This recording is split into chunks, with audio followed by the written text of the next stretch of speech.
બનાસકાંઠામાં 30 લાખની લૂંટના 5 આરોપીઓ ઝડપાયા। બનાસકાંઠા જિલ્લાના ડીસા ધાનેરા હાઈવે પર ટેટોડા નજીક થયેલી લૂંટનો બનાસકાંઠા પોલીસે ગણતરીના કલાકોમાં ભેદ ઉકેલી દીધો છે। ગઈકાલે અમદાવાદની ખાંગી સોના ચાંદીની પેઢીની ચાંદી લઈ પ્રસાર થઈ રહેલા કર્મચારીઓ સાથે લૂંટની ઘટના બની હતી। જોકે ઘટનાની જાણ પોલીસને થતાં જ પોલીસે ગણતરીના કલાકોમાં જ લૂંટ રેકેટમાં સંડોવાયેલા 5 લોકોને દબોચી લીધા છે। જ્યારે ઘટનાનો માસ્ટર માઇન્ડ ફરાર થઈ જતા પોલીસે વધુ તપાસ હાથ ધરી છે। ત્યારે કોણ છે આ લૂંટારા, કેવી રીતે ઘડાયો આ લૂંટનો પ્લાન, આખરે પોલીસે કેવી રીતે ઉકેલ્યો ભેદ, આવો જોઈએ ક્રાઇમમાં। હાઈવે પર આવેલા ટેટોડા ગામ નજીક ગઈકાલે એક લૂંટની ઘટના બની હતી। અમદાવાદની મેક્સિમમ એન્ટરપ્રાઇઝ નામની હોલસેલ ચાંદીની પેઢીના કર્મચારીઓ પેઢીની એક કારમાં ચાંદીનો સરસામાન ધાનેરાના વેપારીને પહોંચાડવા જઈ રહ્યા હતા।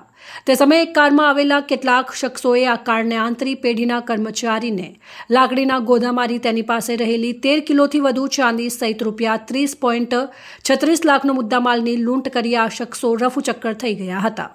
જોકે આ લૂંટની ઘટનાને લઈ ભોગ બનેલા પેઢીના કર્મચારી જીતેન્દ્ર કુમાર ખરાડીએ ઘટનાની જાણ ડીસા રૂરલ પોલીસને કરતા ડીસા રૂરલ પોલીસ દ્વારા સમગ્ર ઘટનાને લઈને એલસીબી સહિત સ્થાનિક પોલીસની અલગ અલગ ટીમો બનાવી તપાસ હાથ ધરી હતી। પોલીસે ટેટોડા હાઈવે પરથી લૂંટ કરનાર આ શખ્સો કઈ દિશામાં ગયા છે તેની તપાસ કરવા માત્ર ટેટોડા જ નહીં પરંતુ આસપાસના તમામ વિસ્તારના સીસીટીવી ખંગોળી દીધા હતા।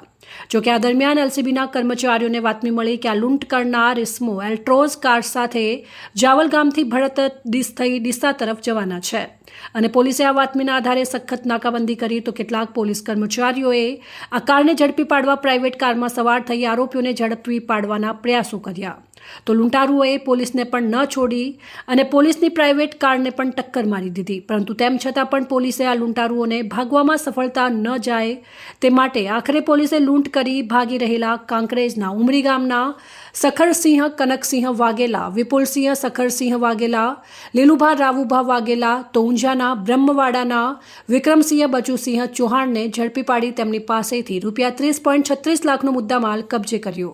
તેમની કડક પૂછપરછ કરી તો હકીકત સામે આવી કે આ આખી લૂંટની ઘટનાની ટીપ આ સોના ચાંદીની પેઢીમાં નોકરીમાંથી થોડા સમય અગાઉ છૂટા થયેલા કાંકરેજના શિહોરી થરેચા વાસમાં રહેતા ભરત લક્ષ્મણભાઈ ઉર્ફે લાખાભાઈ રબારીએ આપી હોવાનું ખુલતા પોલીસે ભરતને પણ દબોચી લીધો અને 5 લૂંટારોની પોલીસે બરાબર સરભરા કરીને ઊંડાણપૂર્વક તપાસ કરી તો આ સમગ્ર લૂંટ રેકેટનો માસ્ટર માઇન્ડ વાવથરા જિલ્લાના દિયોદરના ભેસાણા ગામનો દેવો દુધાભાઈ રબારી હોવાનું ખુલ્યું। જોકે માસ્ટર માઇન્ડ દેવો હજુ પોલીસ પકડથી દૂર છે।